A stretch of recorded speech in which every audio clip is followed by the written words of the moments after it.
أعوذ بالله من الشيطان الرجيم. بسم الله الرحمن الرحيم. قل أفغير الله تأمروني أعبد أيها الجاهلون ولقد أوحي إليك وإلى الذين من قبلك لئن أشركت ليحبطن عملك ولتكونن من الخاسرين بل الله فاعبد وكن من الشاكرين وما قدر الله حق قدره والأرض جميعا قبضته يوم القيامة والسماوات مطويات بيمينه سبحانه وتعالى عما يشركون. صدق اللہ العظیم. یہ سورۃ الزمر کی آیت نمبر 64 سے آیت نمبر 67 تک 4 آیتیں آپ حضرات کے سامنے تلاوت کی گئی ہے. اس سے پچھلی آیات میں بھی بیان چل رہا تھا کہ قیامت کے دن وہ لوگ جنہوں نے دنیا میں اللہ کی بات کا انکار کیا اور اللہ کی بات کو جھٹلایا، ان کے چہرے سیاہ ہوں گے، اس پر سیاہی چھائی ہوئی ہوگی، اور جو ایمان والے ہوں گے جنہوں نے اللہ کی بات کو مانا ہوگا ان کے چہرے قیامت کے دن کھلے ہوئے، اس لیے کہ کامیاب انسان کا چہرہ وہ کھلا ہوا ہوتا ہے، ناکام آدمی کا چہرہ بجھا ہوا ہوتا ہے. تو اب یہ کامیابی اور ناکامی جو قیامت کے دن حصے میں آئے گی، اس کی بنیادی وجہ کیا ہے دوستو؟ توحید یا شرک. اگر کسی نے دنیا میں اپنی عقیدے کی حفاظت کی، توحید پر زندگی گزری اور مضبوط عقیدہ رکھا، شرک کو اپنی زندگی میں کوئی حصہ نہیں دیا، تو یقین کریں ایسا بندہ جب دنیا سے جاتا ہے تب بھی چہرہ کھلا ہوا، جب وہاں اٹھے گا تب بھی چہرہ کھلا ہوا. اور جو شرک کے اندر مبتلا ہو جائے، اللہ پر یقین کمزور ہے، اللہ کی طرف بھی آتا ہے لیکن دوسرے سہارے بھی ڈھونڈتا ہے، کسی نہ کسی درجے میں شرکیات کے اندر مبتلا ہوتا ہے. سے حدیث پاک میں جناب نبی کریم صلی اللہ علیہ وسلم نے ارشاد فرمایا، مجھے اپنی امت پر دجال کے فتنے سے بھی زیادہ خوف شرک خفی کا ہے. دجال جو سب سے بڑا فتنہ ہے قیامت سے پہلے، فرمایا اپنی امت پر دجال کے فتنے سے بھی زیادہ خوف کس کا ہے؟ شرک خفی کا. خفی اس کو کہتے ہیں جو چھپی ہوئی چیز ہوتی، جلی اس کو کہتے ہیں جو ظاہر ہوتی. اب ظاہر سی بات ہے کہ ظاہراً ایک بندہ شرک کر رہا ہے، نعوذ باللہ، کہ اللہ کے غیر کو سجدہ کر رہا ہے، اللہ کے غیر کے سامنے جھکا ہوا ہے، اللہ کے غیر کو معبود کہتا ہے، تو وہ تو سب دنیا اس کو مشرک کہے گی.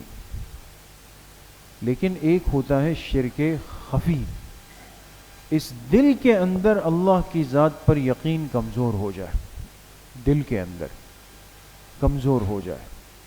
لہٰذا اگر کوئی کام ہونے میں تاخیر، دیر سویر ہو جائے تو دل سے نعوذ باللہ پھر اللہ پر مطمئن نہیں ہوتا، دل میں اللہ سے گلے شکوے کرتا ہے، ظاہر نہیں کرے گا، ظاہر میں کہے گا ہاں ہاں سب خیر ہو جائے گا یہ، لیکن دل میں نہیں. مضبوط ایمان وہ ہے دوستو کہ جس میں ظاہر بھی تسلی پر ہو، باطن بھی تسلی پر ہو، انسان کا دل مطمئن ہو کہ بھئی اس دنیا میں میرے ساتھ چاہے خیر کا معاملہ ہے چاہے شر کا معاملہ ہے، یہ صرف کس کے حکم سے ہو رہا ہے؟ اللہ کے حکم سے ہو رہا ہے. مضبوط ایمان جس کو کہا جاتا ہے. تو اسی بنیاد پر آخرت کا معاملہ ہے. تو آج کی جو آیات ہے اس میں اللہ کے پاک پیغمبر علیہ الصلاۃ والسلام سے فرمایا گیا کہ آپ ان لوگوں سے یہ بات کہہ دیں کہ تم مجھ سے اس امید کی طمع ختم کر دو، اس بات کی امید ختم کر دو کہ تمہارے کہنے میں آ کر میں کسی اور کو پکار لوں گا. ان آیات کا ترجمہ ہے، قل اے میرے حبیب صلی اللہ علیہ وسلم آپ کہہ دیجئے، افغیر اللہ تأمرونی اعبد، کیا اللہ کے غیر کے بارے میں تم مجھے کہتے ہو کہ میں اس کی بندگی کر لوں، اس کو پکار لوں؟ ایھا الجاہلون، اے نادانو، وَلَقَدْ أُوحِيَ إِلَيْكَ وَإِلَى الَّذِينَ مِن قَبْلِكَ، یقیناً آپ کی طرف، یعنی اللہ فرما رہے اپنے پیغمبر سے، یقیناً آپ کی طرف بھی وحی بھیجی گئی، وَإِلَى الَّذِينَ مِن قَبْلِكَ، اور جو آپ سے پہلے گزرے ان کی طرف بھی وحی بھیجی گئی۔ اب غور کریں دوستو، کیا وحی بھیجی گئی؟ اللہ پاک خطاب فرما رہے ہیں کس سے؟ اپنے پیغمبر سے، حضور علیہ الصلاۃ والسلام سے۔ یعنی ایسی آیت ہے کہ انسان کے رونگٹے کھڑے ہو جائے۔ فرمایا آپ کی طرف وحی بھیجی گئی، اور جو آپ سے پہلے انبیاء بھیجے گئے ان کی طرف بھی بھیجی گئی۔ کیا وحی؟ لئن اشرکت لیحبطن عملک ولتکونن من الخاسرین۔ دیکھیں، پیغمبر سے گناہ کا شبہ بھی نہیں ہو سکتا، وہ معصوم ہوتا ہے نا۔ شرک تو بہت بڑا ظلم ہے، پیغمبر کے وجود سے شرک کے تصور کا امکان بھی نہیں۔ اللہ کے پیغمبر اتنے پاک صاف اور معصوم ہوتے ہیں، لیکن انسان کو سمجھانے کے لیے کہ یہ شرک کی گندگی اللہ کو اتنی ناپسند ہے کہ اللہ نے اپنے سب سے مقبول اور محبوب بندوں کو لیا اور فرمائے لئن اشرکتا، اے میرے حبیب، اے میرے محبوب، بالفرض نہیں ہو سکتا، لیکن بالفرض اگر کوئی یہ سوچ لے کہ اگر آپ نے شرک کیا ہوتا تو آپ کے اعمال بھی ضائع ہو جاتے۔ عام امتی کا کیا حیثیت ہے دوست؟ اگر آپ نے شرک کیا ہوتا لَيَحْبَطَنَّ عَمَلُكَ، تو آپ کے اعمال ضائع ہو چکے ہوتے، وَلَتَكُونَنَّ مِنَ الْخَاسِرِينَ، اور آپ ہو جاتے خسارہ اٹھانے والوں میں سے۔ بَلِ اللَّهَ فَاعْبُدْ، لہٰذا اللہ ہی کی عبادت کریں، وَكُن مِّنَ الشَّاكِرِينَ، اور ہو جاؤ شکر گزار بندوں میں سے۔ وَمَا قَدَرُ اللَّهَ حَقَّ قَدْرِهِ، لیکن ان بندوں نے اللہ کی وہ قدردانی نہیں کی جو اللہ کی قدردانی کا حق تھا، وہ قدر نہیں کی۔ وَالْأَرْضُ جَمِيعًا قَبْضَتُهُ يَوْمَ الْقِيَامَةِ، جبکہ زمین سب کی سب اللہ کے قبضہ قدرت میں ہوگی قیامت کے دن۔ وَالسَّمَاوَاتُ مَطْوِيَّاتٌ بِيَمِينِهِ، اور ساتوں آسمان اللہ کے ایک ہاتھ میں ایسے لپیٹے ہوئے ہوں گے۔ یہ اشارہ تھا کہ زمین و آسمان مکمل طور پہ اللہ کے قبضہ قدرت کے نیچے ہوں گے، اختیار کے نیچے ہوں گے۔ سبحانہ، پاک ہے اس کی ذات، وتعالی، اور بلند و بالا ہے، عما، ان ساری چیزوں سے، یشرکون، جسے یہ اللہ کے ساتھ شریک ٹھہراتے ہیں۔ تو آیات بالکل واضح ہے دوستو، اہل ایمان کے لیے، اور اس کلمہ پڑھنے کے بعد کلمہ گو کے لیے کسی بھی قسم کا ادنا سا شرک کا شائبہ، اس کا دروازہ بند ہو جاتا ہے دوست، وہ بند کر دیا گیا۔ اس لیے جو بعض چیزوں کو منع کیا گیا کہ انسان اس کے اندر احتیاط کرے۔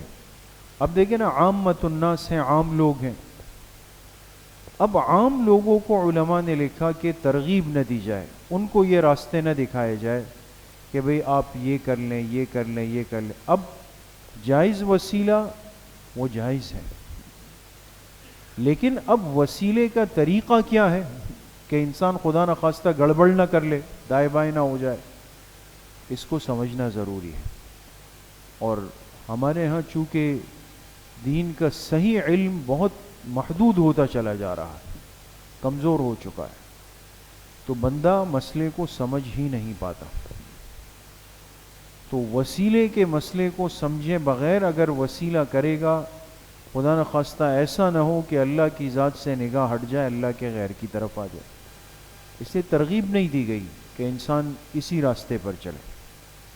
اسی طریقے سے یہ منت ماننا کہ اگر میرا یہ کام ہو جائے تو میں اللہ کے لیے اتنے روزے رکھوں گا، یہ جائز ہے، جائز منت، جائز نظر، بالکل جائز ہے، لیکن شبہ اور خطرہ یہ ہوتا ہے کہ اگر بندہ منت ماننے کا عادی ہو جائے تو ذہن کیا بنتا ہے کہ اللہ کام اسی وقت کرتے ہیں جب ہم بھی کوئی چیز اللہ کو پیش کرتے ہیں. نعوذ باللہ ایسا تو نہیں ہے نا. اللہ پاک نہ ہمارے صدقے کے محتاج ہیں، نہ بکرا ذبح کرنے کے محتاج ہیں، نہ 3 نفلی روزوں کے محتاج ہیں، نہ کسی کو کھانا کھلانے کے محتاج ہیں. اس لیے علماء نے لکھا بوقت ضرورت، بقدر ضرورت بس، ورنہ اصل اللہ سے رابطے اور تعلق کا ذریعہ کیا ہے؟ دعا ہے، صلاۃ الحاجت ہے، اور ہاتھ اٹھا کر اللہ سے مانگنا ہے، اعمال کا اہتمام ہے.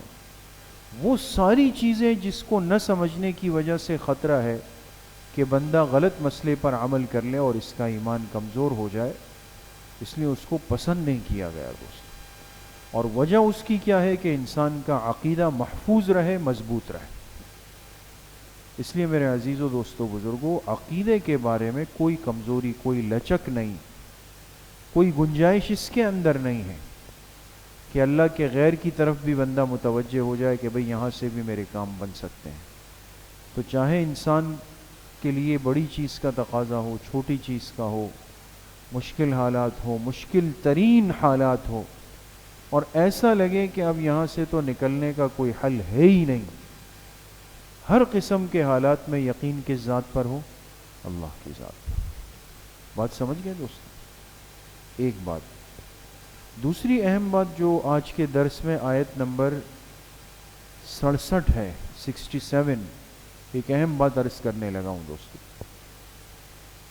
سورۃ الزمر آیت نمبر 67 شروع ہوتی ہے وما قدر اللہ حق قدرہ والارض جميعا قبضته يوم القیامة والسماوات مطویات بیمینہ سبحانہ وتعالی عما یشرکون. یہ آیت ایک مجرب وظیفہ بھی ہے جو روایات سے ثابت ہے، بالخصوص ان سفر میں انسان کی حفاظت کے لیے. بھئی جب بندہ سفر پہ روانہ ہوتا ہے، گاڑی میں بیٹھتا ہے، تو سواری پر بیٹھنے کے بعد کی دعا کیا ہے؟ سبحان الذی سخر لنا ھذا وما كنا له مقرنین وانا الی ربنا لمنقلبون. یہ مسنون دعا ہے، یہ سب کو یاد ہونی چاہیے اور پڑھنی چاہیے.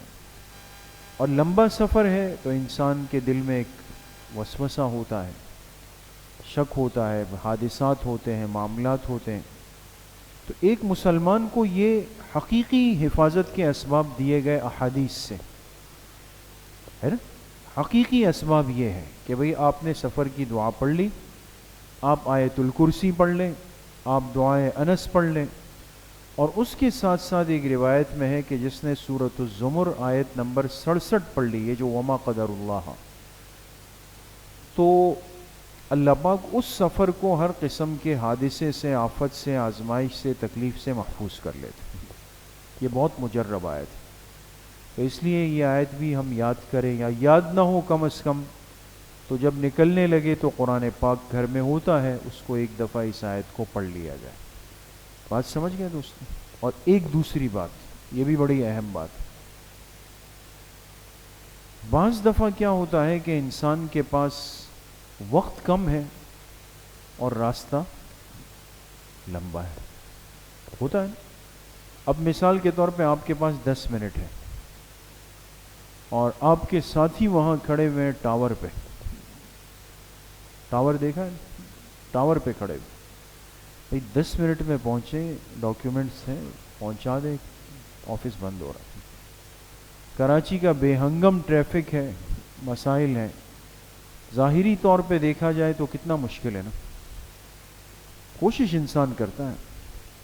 اس میں بھی دیکھیں علماء نے لکھا ہے یہ مجرب وظیفہ ہے، اور میں آپ سے عرض کروں مسجد میں بیٹھ کے کہ یہ تجربہ ہے، یقین شرط ہے کہ یہ ایسی عجیب آیت ہے وما قدر اللہ والی آیت نمبر 67 کہ اس سے اللہ پاک زمین کے فاصلے کو سمیٹ دیتے ہیں. یقین شرط ہے دوستو. بات سمجھ گئے؟ تو اس لیے اس آیت کو جب بھی ایسا کوئی موقع آ جائے کہ آپ کے پاس وقت کم ہے، ٹریفک میں پھنس گئے اور پہنچنا ضروری ہے، جگہ تھوڑی دور ہے، اس آیت کو آپ زیر لب پڑھتے رہیں، پڑھتے رہیں، پڑھتے رہیں. تو اللہ پاک اس راستے کو آسان کر دیتے ہیں، مختصر کر دیتے ہیں، کم وقت میں دور کی مسافت طے ہو جاتی۔ بات سمجھ گئے؟ یاد رہے گی کون سی صورت ہے؟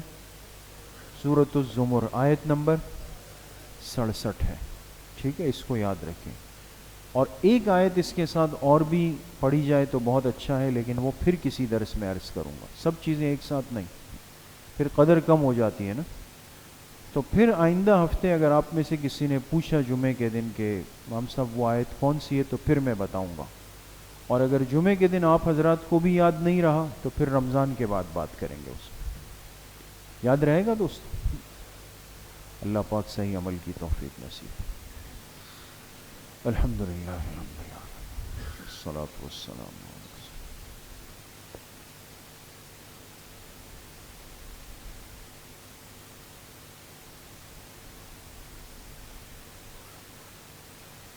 وصلی اللہ وسلم علی نبینا محمد وآلہ واصحابہ اجمعین برحمتہ۔